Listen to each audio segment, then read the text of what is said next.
जैन प्यारे छात्रों, अगला टॉपिक, आज का जो अहम टॉपिक है वो प्लांट न्यूट्रिएंट मीन्स जिसको हम बोलते हैं पादप पोषण। प्लांट न्यूट्रिएंट, इसको बेटा हिंदी में कहते हैं पादप पोषण। पादप पोषण, पादप प्लांट मीन्स कोई पौधा और न्यूट्रिशन मीन्स उसका खुराक, मतलब पौधे के खुराक की हम चर्चा करेंगे कि पौधे को वृद्धि विकास करने के लिए, अपना लाइफ साइकिल कंप्लीट करने के लिए पोषक तत्वों की क्या आवश्यकता होती है और पोषक तत्व किस रूप में लेता है, कितने मात्रा में लेता है, इस सब विषयों पर आज हम लोग चर्चा करेंगे। आप लोग जानते हैं कि पौधा ये 3 तरीके से अपना न्यूट्रिशन लेता है। एक तो मृदा से लेता है, जल से लेता है और वायु से लेता है। मृदा, जल और वायु, इनसे लेकर के और सभी पोषक तत्वों को ग्रहण करके और अपना ये लाइफ साइकिल कंप्लीट करता है। तो वह सभी तत्व, हालांकि जल उसमें नहीं आता है, लेकिन जल से तत्व लेता हो कब कह सकते हैं कि वह सभी तत्व जो पौधों के पोषण में भाग लेते हैं उसी को हम पोषक कहते हैं या उसी को हम न्यूट्रिएंट कहते हैं। क्या कहते हैं? न्यूट्रिएंट। मतलब वह सभी तत्व जो पौधों के पोषण में भाग लेते हैं या पौधों के जीवन चक्र को पूरा करने में अपनी भूमिका निभाते हैं, उसी को हम क्या कहते हैं? प्लांट न्यूट्रिएंट कहते हैं। प्लांट न्यूट्रिएंट में कि किसको, भाई बहुत सारे तत्व हैं हमारे पीरियोडिक टेबल में, लेकिन हम किसको प्लांट न्यूट्रिएंट की संज्ञा देंगे, मतलब उसकी अनिवार्यता क्या होगी, जो इसकी इसेंशियल क्राइटेरिया है वो क्या होगी। तो इसमें अगर 3 क्राइटेरिया किसने दिया था? अर्नन और स्टाउट ने 3 क्राइटेरिया दिया था। अगर वो तीनों क्राइटेरिया उसके रेंज में आता है तब तो वो प्लांट के लिए इसेंशियल न्यूट्रिएंट होगा, अन्यथा वो प्लांट के लिए उसका कोई वैल्यू नहीं होगा। मतलब वह तत्व जिनकी कमी होने पर पौधा अपना लाइफ साइकिल पूरा ना कर सके वो इसेंशियल न्यूट्रिएंट होंगे। या आप कह सकते हैं अगर किसी विशेष तत्व की कमी हो रही है तो उसकी कमी केवल उसी के द्वारा मृदा से तत्व अगर प्रदान होता है या किया जा सकता है या उसी से उसकी कमी को दूर किया जा सकता है तो वह तत्व भी इसेंशियल में आते हैं। अगला है कि वह सभी तत्व जो पौधों के पोषण संबंधी सभी क्रियाओं में, या आप कह सकते हैं कि जो उसके मेटाबॉलिज्म क्रिया में सीधे सन्निहित होता है, उसे हम प्लांट न्यूट्रिएंट कहते हैं। तो बेटा 3 प्रकार क्या होता है? Essential criteria. वीडियो को आप लोग बेटा शेयर करते रहिए और सभी छात्रों को जोड़ते रहिए इस लाइव क्लास में। तो ये चीज़ आपका हो गया इसेंशियल क्राइटेरिया। तो ये 3 क्राइटेरिया होता है जो अगर इस क्राइटेरिया के अंतर्गत जो तत्व आते हैं वो हमारे प्लांट के इसेंशियल न्यूट्रिएंट के रूप में होते हैं। लोग पता है कि इसेंशियल प्लांट न्यूट्रिएंट जो है वो 17 तत्व हैं। पहले 16 था लेकिन एक निकल इसमें जुड़ गया, इसलिए टोटल अब 17 तत्व हैं जो पौधों के लाइफ साइकिल को कंप्लीट करने में अपना अहम भूमिका निभाते हैं। इसमें से एक एक ग्रुप में देखेंगे, जैसे CHO, कार्बन, हाइड्रोजन और ऑक्सीजन, ये जो तत्व होते हैं इनको पौधा मुख्यतः जल और वायु के द्वारा ग्रहण करता है। किसके द्वारा? जल एवं वायु के द्वारा इसको क्या करता है, ग्रहण करता है। ये आपका कार्बन, हाइड्रोजन और ऑक्सीजन, जैसे आप कह सकते हैं कि CO2 के द्वारा, H2O के द्वारा और O2 के द्वारा, इन सबसे पौधा ये ग्रहण करता है। अगले उसमें ग्रुप में आ जाता है जो फर्टिलाइजर्स एलिमेंट होते हैं, जैसे आपका नाइट्रोजन, फास्फोरस, पोटेशियम, सल्फर, ये सब उर्वरक तत्व के रूप में आते हैं। अगला होता है लाइम तत्व, जैसे आप जानते हैं कि कैल्शियम, मैग्नीशियम, जो आपका कैल्शियम एंड मैग्नीशियम होते हैं, ये क्या होते हैं, लाइम एलिमेंट के रूप में माने जाते हैं, जो चूना के रूप में इसके प्रयोग कर सकते हैं।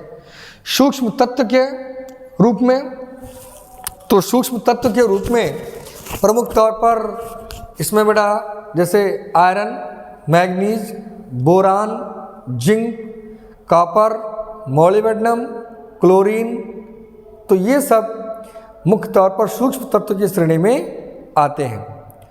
तो फिर आता है कि पौधों के हम पोषक तत्वों को 3 कैटेगरी में डिवाइड करते हैं। किसके आधार पर? उसकी उपलब्धता के आधार पर। अगर हम बात करें कि इसका क्लासिफिकेशन, तो इसकी उपलब्धता के आधार पर इसको 3 वर्गों में विभाजित करते हैं। इसमें सबसे पहला होता है मेजर। सबसे पहला क्या हो जाएगा बेटा? मेजर, या इसी को बोलते हैं बेसिक न्यूट्रिएंट। बेसिक न्यूट्रिएंट के रूप में इसको जानते हैं, जो मेजर के रूप में होंगे। मीन्स आप कह सकते हैं कि जिससे पौधे का अपना प्रमुख भाग, पौधे का जो प्रमुख भाग उससे तैयार होता है, ये सब उसमें मेजर न्यूट्रिएंट के तौर पर आएंगे। अब इसको क्लासिफाइड भी अलग अलग कैटेगरी में, मेजर न्यूट्रिएंट, या फिर आप प्राइमरी या बेसिक या माइक्रो न्यूट्रिएंट, इस श्रेणी में लाते हैं। इसमें मुख्यतः आपका क्या क्या आ जाएगा? N, P और K, कि आपका मेजर। बेसिक में क्या क्या आ जाता है बेटा? CHO, कार्बन, हाइड्रोजन और ऑक्सीजन। मतलब अगर कहें कि अगर सीधा कार्बन, हाइड्रोजन और ऑक्सीजन, यही पौधे के लगभग 96% तक भाग इसी का होता है। मीन्स बेसिक न्यूट्रिएंट का ही भाग इसमें रहता है। अगला बेटा आपका आता है सेकेंडरी न्यूट्रिएंट, या इसको आप प्राइमरी भी या बेसिक या आप मेजर या उसको भी कह सकते हैं। अगला होता है बेटा यहाँ पर सेकेंडरी न्यूट्रिएंट, जो द्वितीयक पोषक तत्व के रूप में, इसके अपेक्षा इसका कम और इससे कम जिस पोषक तत्वों की आवश्यकता होती है, उनको हम सेकेंडरी न्यूट्रिएंट के रूप में जानते हैं। जैसे क्या क्या आएगा? कैल्शियम, मैग्नीशियम और सल्फर, ये सेकेंडरी न्यूट्रिएंट के तौर पर जाने जाते हैं। अगला होता है बेटा माइक्रो न्यूट्रिएंट। क्या होगा? माइक्रो न्यूट्रिएंट, मतलब सूक्ष्म तत्व। तो सूक्ष्म तत्व के रूप में अलग अलग, जैसे iron, zinc, copper, manganese, chlorine और मोलिब्डेनम, निकेल, तो ये सब माइक्रो न्यूट्रिएंट के रूप में आ जाते हैं। इसमें एक और आपका आता है बड़ा, ये लिख देते हैं बोरान। तो 1 2 3 4 5 6 7 8 9 10 11 12 13 14 15 16 17, तो ये बेटा टोटल आप कह सकते हैं कि 17 जो प्लांट के इसेंशियल न्यूट्रिएंट होते हैं। क्या होते हैं? इसेंशियल मीन्स आवश्यक पोषक तत्व के रूप में जाने जाते हैं। तो ये सारे पोषक तत्व अलग अलग कैटेगरी में इसको आप कह सकते हैं कि क्लासिफाइड करते हैं, मेजर या बेसिक, या इसको हम प्राइमरी कह सकते हैं। उसके बाद में इसमें NPK, सॉरी के लिख उठा है, NPK। उसके बाद में फिर सेकेंडरी में कैल्शियम, मैग्नीशियम और सल्फर। माइक्रो में, माइक्रो न्यूट्रिएंट में, सूक्ष्म तत्व में boron, iron, zinc, copper, manganese, chlorine, molybdenum और निकेल, ये सभी तत्व इसके अंतर्गत आते हैं। अगला बात ये आता है बेटा, ये तत्व तो पौधों को किस रूप में उपलब्ध होते हैं मतलब इनकी उपलब्धता कैसे, किस फॉर्म में ये प्लांट को अपटेक होते हैं। तो कुछ तो इंडिविजुअली होते हैं और कुछ न्यूट्रिएंट ऐसे होते हैं जो कंबाइंड रूप में लेते हैं। ऐसे सीरियल से लिख सकते हैं CHONPK, calcium, magnesium, sulphur, iron, manganese, zinc, boron, molybdenum, उसके बाद में फिर क्लोरीन, ऐसे तत्व अभी आगे आपको बताते। तो एक एक के बारे में यहाँ पर हम पहले देख लेते हैं। तो सबसे पहले होता है कि कार्बन। तो कार्बन प्लांट को किससे मिल जाएगा? CO2 से मिल जाता है, यहाँ उसको कार्बन मिल गया।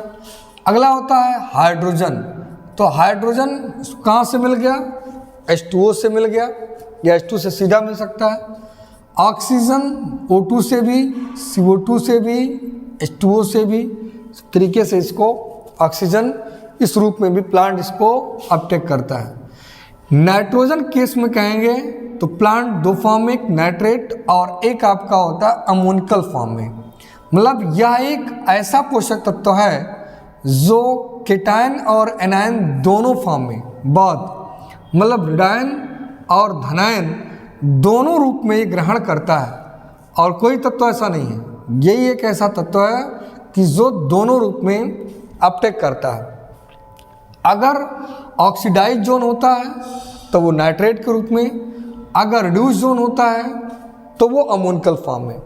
खास करके अमोनिकल फॉर्म में दो क्रॉप, एक आपका पोटैटो और एक पैडी, ये दोनों नाइट्रोजन को अमोनिकल फॉर्म में लेते हैं, और शेष सभी क्रॉप जो नाइट्रेट के रूप में नाइट्रोजन को ग्रहण करते हैं। अगला होता है बेटा फास्फोरस।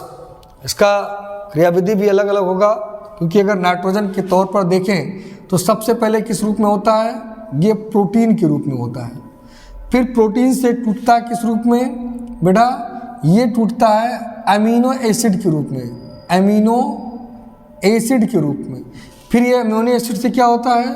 ये चेंज होता है बेटा अमोनिया के रूप में।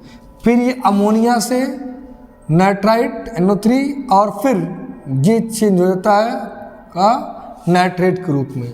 इस प्रकार से चेंज होकर के और फिर हमारे पौधों को उपलब्ध होता है, मीन्स अमोनिकल फॉर्म में, और या तो फिर आपका नाइट्रेट फॉर्म में। दो फॉर्म में प्लांट इसको अपटेक करता है। तो अगर हम फास्फोरस की बात करते हैं तो फास्फोरस तीन रूप में, एक तो होता है PO4 ट्रिपल माइनस, उसके बाद में HPO4 डबल, और एक आपका होता है H2PO4 सिंगल। तो तीन फॉर्म में पौधे इसको ग्रहण करते हैं। सबसे ज़्यादा H2PO4 के रूप में पौधा फास्फोरस को अपटेक करता है। दूसरा होता है बेटा पोटास। तो पोटास पोटेशिक आयन के रूप में, कैल्शियम कैल्शियम आयन के रूप में, मैग्नीशियम ये आपका हो जाएगा मैग्नीशियम आयन के रूप में मतलब ये टोटल जो आपके प्राइमरी और सेकेंडरी न्यूट्रिएंट हैं, चीज़ क्लियर। यहाँ पर एक चीज़ और बाकी है, सल्फर। तो सल्फर सल्फेट या सल्फाइड के रूप में ये पौधा इसको ग्रहण करता है, मीन्स SO3 या SO4 के रूप में पौधा इसको अपटेक करता है।